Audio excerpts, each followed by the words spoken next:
और vice of Uttar Pradesh के साथ मैं और इस समय जनपद आजमगढ़ के अहिरौला थाना क्षेत्र के पारा ग्राम सभा में हूँ। यहाँ 14 जून को एक घटना घटी। इस अपहरण की का केस दर्ज हुआ और 16 तारीख को यहाँ इंद्रपाल मौर्य और उनकी पत्नी की लाश क्षेत्र में ही मिली। उसको लेकर जन अधिकार पार्टी के लोगों ने आंदोलन किया जहाँ तक सूचना मिली है, और उसके बाद लगातार यह आज 12 दिन हो गया है।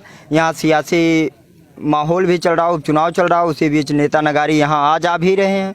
उसी क्रम में आज जन अधिकार पार्टी जिन्होंने हत्या और अपहरण के साथ साथ लगे रहे इस पीड़िता को न्याय दिलाने के लिए, आज उस पार्टी के राष्ट्रीय अध्यक्ष माननीय बाबू सिंह कुशवाहा जी यहाँ आए हुए हैं, इस परिवार में आए हुए हैं। मैं उनसे बातचीत करूंगा क्या अभी तक कार्रवाई हुई है। जहां तक यहाँ के कार्यकर्ताओं और परिवारजनों से मैंने बात किया तो अभी तक एक नामजद और एक संदिग्ध की गिरफ्तारी हुई है, बाकी मुलजिम फरार हैं। क्या कहना चाहेंगे सर? देखिए, भारतीय जनता पार्टी की सरकार है, वो कहते हैं सबका साथ सबका विकास और सबके साथ हम न्याय करेंगे।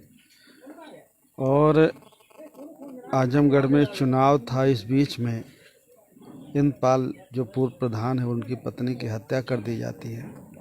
पहले अपहरण होता है, 14 को थाने में जाते हैं। शायद वहाँ का HSO इंस्पेक्टर ध्यान से बात को सुन लेता, समझ लेता तो शायद आज प्रधान जी इंद्रपाल जी और उनकी पत्नी हमारे बीच में नहीं होती। लेकिन उस SO की लापरवाही की वजह से, उस इंस्पेक्टर की लापरवाही की वजह से आज वो दोनों आदमी हमारे बीच में नहीं। बच्चे हैं 3, 2 बेटी 1 बेटा, तीनों पढ़ रहे हैं, अनाथ हैं, उनके आगे पीछे कोई नहीं है। अभी तक ना तो हत्या करने वाले पकड़े गए, नामजद मुलजिम नहीं पकड़े गए। एक आदमी पकड़ा गया जो नामजद है, बाकी संदिग्ध कोई पकड़ा गया।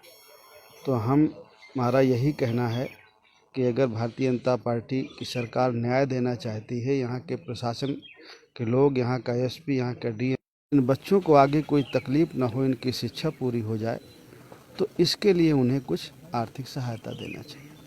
जो प्रशासनिक अधिकारियों का काम है कि रिपोर्ट करें, आगे भेजें और सरकार उसको दे। वैसे तो सरकार बहुत सख्त दिखती है, और किसी पे कोई मुकदमा होता है, कुछ होता है तो उसका घर गिरा दिया जाता है। लेकिन ये मुलजिम जिन्होंने ये घटना की, दोनों मियाँ बीवी को मारा, ज़मीन का विवाद था, इन्होंने ज़मीन बेची, 17 में उन्होंने खरीदी। अब इस पर बे निकल गया, ज़मीन थोड़ी महंगी हो गई तो उनको लालच लगा, पैसे की मांग कर रहे थे उनसे, वो नहीं दे पाए तो उनकी हत्या कर दी गई। और हत्या के इतने दिन बाद भी आज तक वो मुलजिम नहीं पकड़े गए।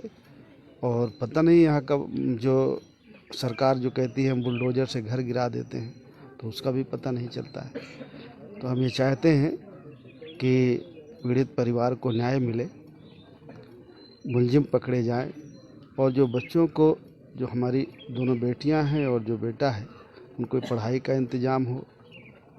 अगर बच्चा बालिग हो गया, 18 साल का हो गया है, तो बेहतर है उसको रोज़गार दे दिया जाए कुछ, तो माना जाएगा कि सरकार उनके साथ न्याय करना चाहती है। और अगर ऐसा नहीं करती है तो सरकार और अधिकारी इस अन्याय में शामिल है। बिल्कुल, आपने सुना बाबू सिंह कुशवाहा जी को, और यहाँ के कार्यकर्ता जो शुरू से ही इस परिवार के साथ लगे रहे।